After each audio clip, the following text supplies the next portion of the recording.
Bonjour tout le monde, aujourd'hui nouvelle vidéo sur le PER suite à la dernière vidéo que j'ai fait sur la valorisation.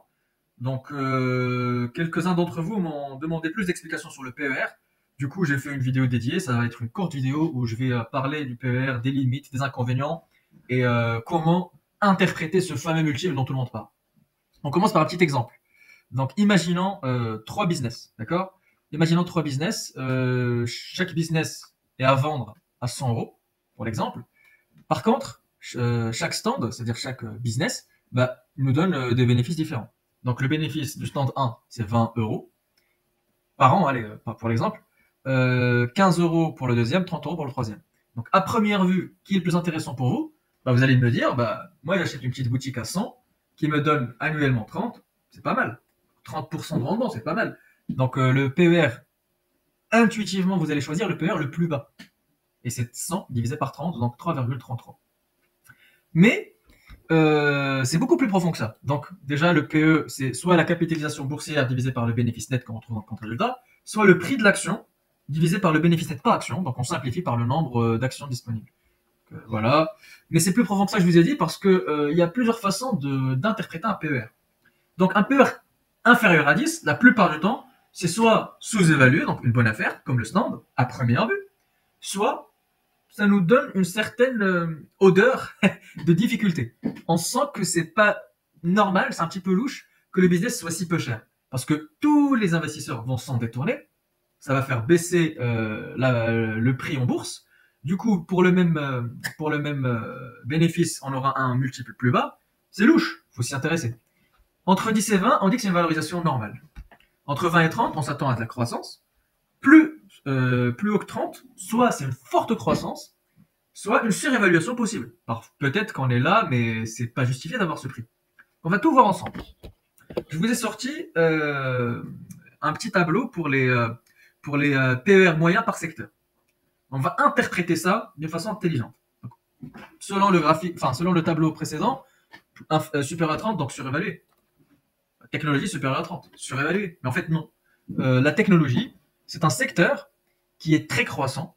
Vous connaissez Microsoft, Amazon, Apple, tout ça. C'est des secteurs où il y a beaucoup d'innovation. On conquiert à chaque fois des nouveaux marchés. On crée des nouveaux marchés avant même de les conquérir. Donc à chaque fois, l'intelligence artificielle, plus tard il y aura de la robotique, plus tard il y aura du métavers. Il y a plus beaucoup de relais de croissance, ce qui justifie un PER très haut.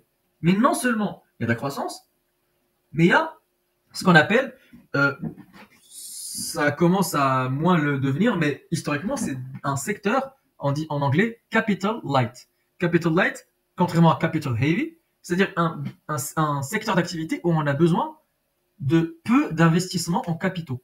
Donc, pour que le système fonctionne, on n'a pas besoin d'entretenir des usines ou d'entretenir des infrastructures très chères. On a besoin juste de faire des petites dépenses de croissance. Donc, le CAPEX.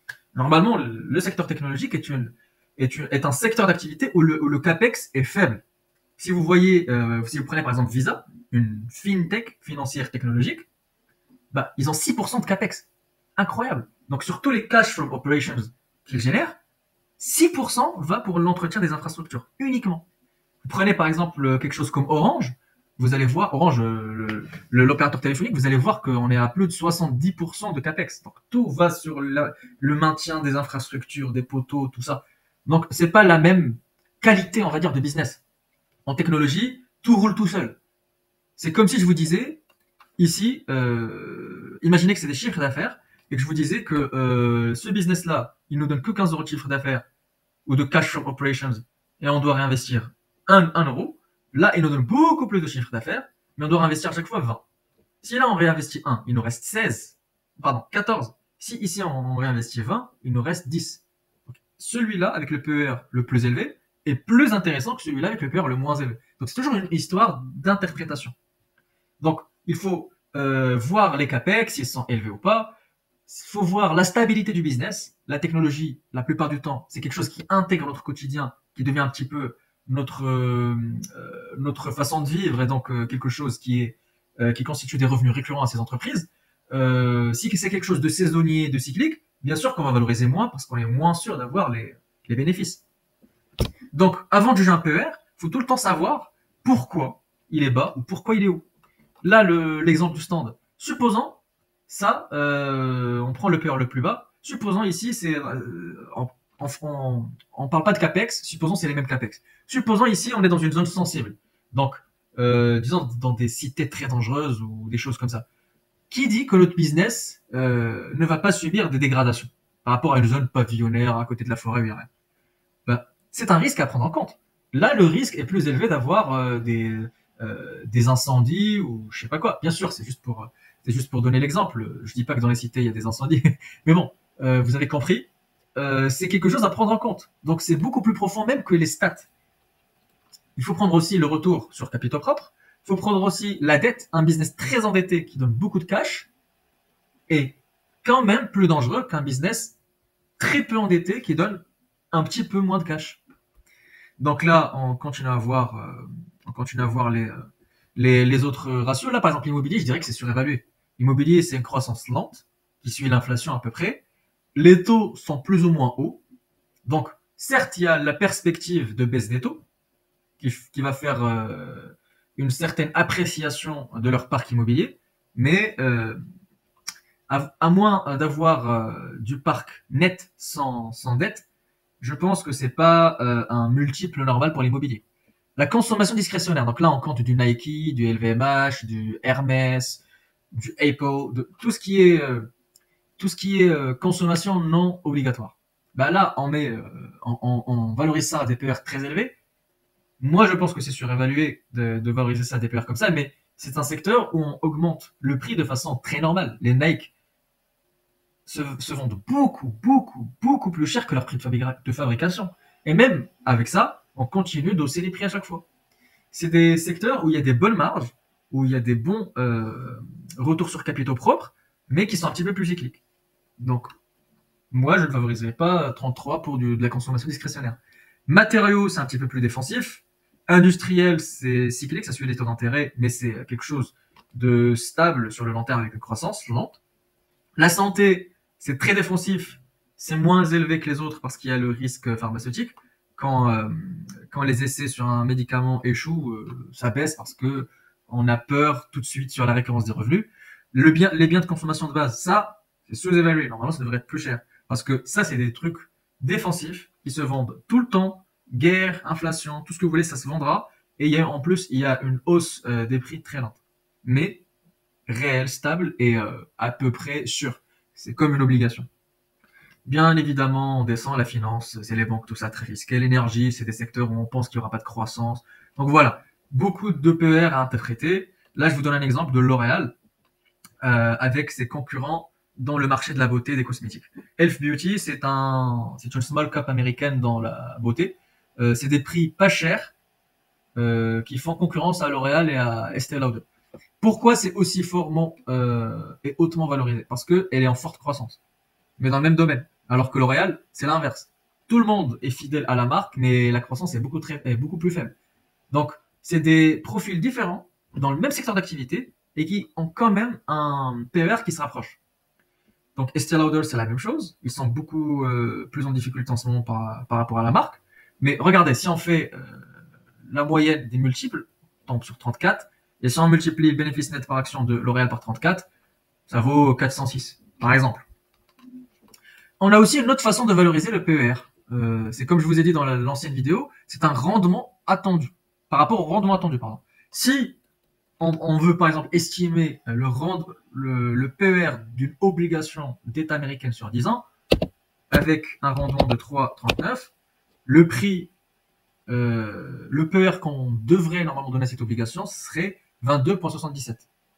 Une obligation n'a pas de PER, mais si c'était une action avec le même profil de risque et le même rendement en dividende, par exemple, on devrait donner 22,77. Supposons une action très risquée, beaucoup plus risquée qu'une obligation, qui n'a pas beaucoup de perspectives de croissance. Pour la détenir, on devrait exiger un rendement beaucoup plus élevé. Donc, par exemple, moi, si tu me donnes pas 12, je ne t'achète même pas parce que tu es risqué, tu n'as pas de croissance. Dans ce cas-là, un PER normal pour cette entreprise serait de 8. Si vous voyez un PR de 15 pour une entreprise qui n'a pas beaucoup de croissance, qui est risquée, c'est comme si vous attendiez un rendement de 6 ou de 7. Donc 15 on avait dit en PR, donc on va mettre 7. Ouais, voilà, donc si, 6,5.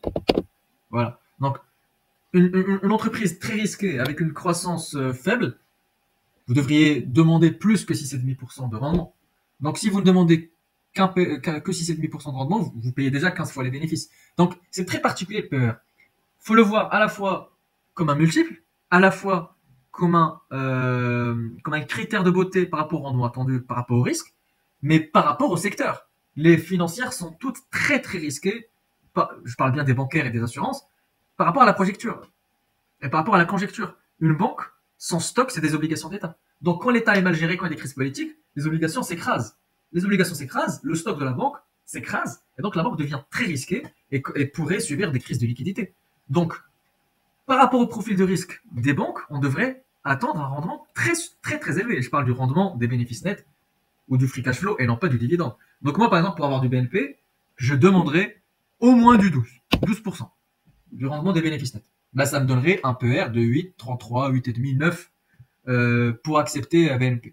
Et voyons voir BNP à combien elle se négocie. BNP Bourse. Voilà, 8,19. Donc, elle est correctement valorisée. Si on prend en compte un rendement exigé de 12. Bah, je ne suis pas le seul à demander ce type de rendement. Les actionnaires demandent aussi ce type de rendement-là, vu qu'ils payent 8, 19 fois les bénéfices. J'espère que vous comprenez un petit peu mieux ce concept du PER. Donc regardez, là, je vais vous parler des limites du PER. Téléperformance, c'est une entreprise sur laquelle tout le monde crache. Ça, tout le monde déteste, tout le monde taille cette entreprise. Ça fait plus d'un an qu'elle se fait tailler et massacrer en bourse. C'est une entreprise qui fait de la croissance lente, certes, mais de la croissance. Elle fait 3-4% par an. Elle est stable. Elle n'a pas beaucoup de capex. Par contre, elle a beaucoup de salariés. Et pourquoi les gens crachent sur cette entreprise? Parce qu'elle donne des signes d'une croissance faible à venir. Donc là, son business, c'est les centres d'appel. En gros, elle détient tous les centres d'appel du monde. Les gens pensent que l'intelligence artificielle va disrupter tout ça. Donc, elle est passée d'un PER de 20 à un PER de 10. Et avec la croissance qu'elle aura, le PER forward, ça va être de 6. Donc, dinguerie. C'est une dinguerie. 6 pour un business stable, qui n'est pas forcément risqué, et qui continue à faire un petit peu de croissance juste parce qu'on pense qu'elle va disrupter. C'est une dinguerie. Donc, moi, j'ai pas de téléperformance parce que j'aime pas le business, mais ce niveau de PER, c'est hallucinant. Donc déjà là, vous pouvez mesurer le risque, vous pouvez aller voir ailleurs par rapport aux statistiques, commencer à dire par exemple cours sur registre comptable. On a beaucoup de brevets, on a beaucoup de partenariats qui ne sont pas dans le bilan, et quand même on est presque à une fois le bilan comptable. Donc ça donne un petit peu de signe de sous-évaluation. On regarde le cours sur vente. Donc le prix, c'est la moitié du chiffre d'affaires en bourse. C'est dingue. On prend par exemple une autre entreprise. Ça, c'est l'antipode. Palantir. Palantir, actuellement, parce que là, le 31, c'était plus bas. Donc là, ça a augmenté. Regardez-moi ces stats. Donc le PE 2024, c'était 510. Donc 100 fois plus cher que Téléperformance. Le PE à terme, c'est 212. En fait, laissez-moi vous expliquer, cette entreprise fait 40% de croissance par trimestre. Elle croît très rapidement. Mais même avec cette croissance, c'est des PER délirants. Donc là, rendement attendu, on vient là, donc en plus, on va utiliser le forward P, on va être gentil. Pour avoir 212 ici, qu'est-ce qu'il faut mettre? Il faut mettre 0.2, non, on va mettre 0.5. Et encore moins 0.4. Allez, on va mettre 0.47. Ouais, à peu près ça, voilà. Donc, si vous achetez Palantir avec un PER de 212 futur, c'est comme si vous disiez, moi je suis prêt à attendre avec un rendement de 0,47. Donc vous considérez, vu que le rendement de l'obligation US est à 4,39, c'est comme si vous disiez que Palantir est 10 fois moins risqué qu'une obligation d'État à 10 ans. 10 fois moins risqué. Ou 10 fois plus qualitative. Ou c'est comme si vous disiez que détenir du Palantir était 10 fois mieux que la dette US à 10 ans. Est-ce que c'est logique? Non. Est-ce que exiger un rendement si faible pour une entreprise, aussi croissante qu'elle puisse l'être, est normal? Non. Donc, supposons Palantir, elle double. Supposons elle double de bénéfices. Supposons son bénéfice double, sachant que doubler c'est difficile. Supposons il va faire 50% l'année prochaine. Donc 50% l'année prochaine. Alors on va voir le BPA de Palantir. Palantir. BPA. Le BPA dilué. Ok. Bah, vous savez quoi, on va essayer de le sortir direct d'ici. On va venir là. On va prendre ça. On va prendre ça. On va faire ça. On va faire ça. On va venir là. On va mettre ici, par exemple, comme ça. Et on va mettre ici nice 2.pltr. Pourquoi c'est pas au nice qu'elle est cotée? Ah, elle est cotée au Nasdaq, ok. Elle est cotée au Nasdaq, donc on va mettre Nasdaq Palantir. 0. Donc, supposons, elle double l'année prochaine. Donc là, on va mettre BPA. On va mettre ici croissance à 5 ans. Allez, supposons d'ici 5 ans. Et supposons elle fait une croissance de 40% par an. 50% par an. Allez, on va exposer les compteurs. Ça veut dire que on va prendre ça. Ok. On va venir là. On va mettre ça. On va enlever ça. Et on va multiplier par. On a dit combien? 1 plus 0,5 et croissance 10 ans. 5 ans, pardon. Voilà. Dans 5 ans, si elle fait 50% de croissance par an, son BPA sera ça. Et si on divise par le prix de l'action, on va mettre toujours, on enlève EPS cette fois, on va mettre divisé par le BPA. Donc, dans 5 ans, avec une croissance de 50%, il y aura toujours un PER de 67. Et un PER de 67, c'est comme si dans 5 ans, avec 50% de croissance, vous n'aviez que 1,7, alors encore moins, donc 1,6, encore moins, donc 1,55. C'est encore moins, donc on va mettre 1,50, 52, allez. Voilà, c'est comme si vous étiez prêt à attendre d'ici 5 ans, avec 50% de croissance, un rendement de 1,5. C'est n'importe quoi, les gars, c'est n'importe quoi. Elle pourra avoir la croissance qu'elle veut, même sur long terme. C'est abusé, et c'est très cher, et c'est très surévalué. Donc ça, c'est un cas où le PER ne trompe pas, même s'il y a une forte croissance. Ça, c'est Jacques et Metal. Jacques et Metal, on a un PER très élevé. Mais, regardez bien, avant, on était habitué à avoir des PER très faibles. Pourquoi c'est très élevé? Parce qu'on appelle ça un effet exceptionnel. Il y a une récession en Allemagne, c'est l'industrie de l'Europe. Jacques et Metal, ils exportent et ils distribuent du métal. Jacques et Metal, du métal et de l'acier. Donc, bien évidemment, ils ont une baisse forte des commandes. Mais c'est pas le business qui est surévalué, c'est juste un fait exceptionnel. Et comment voir ça? Regardez le cours sur registre comptable. Le cours sur registre comptable, c'est-à-dire les actifs nets de l'entreprise, représentent plus que le prix par action. Le prix par action n'est que 64% de l'actif net. Donc on peut même dire que l'entreprise est sous-évaluée. Si vous achetez Jacques et Metal maintenant, c'est comme si vous aviez 36% de ristourne ou de solde sur l'acier qui est dans Jacques et Metal. Donc là, c'est une autre façon de voir le PER. Et bien évidemment, c'est une cyclique, donc il faut faire attention. Peut-être qu'avant, c'était encore un PER très haut, mais toujours, le résumé, c'est toujours voir le lien avec les autres stats. Donc là, je vous donne le ratio cours-bénéfice de l'indice MSCI Monde. Donc on est à 16, 17 en moyenne. Et bien évidemment, donc les autres stats à regarder. Donc le price to book, c'est ce qu'on a vu chez Jacques et Metal pour ce registre comptable. Il faut voir le taux de distribution, si on donne tous les bénéfices, le rendement net, et puis il y en a aussi d'autres, hein, le retour sur capitaux propres, l'endettement, et encore plus loin que les statistiques, voir le business s'il est stable, le type de business, le secteur. Donc voilà, j'ai parlé beaucoup de PER, c'était juste pour mettre le point sur les i. Je me suis dispersé comme d'habitude, mais à force de faire des vidéos, je vais commencer à plus cadrer mon contenu.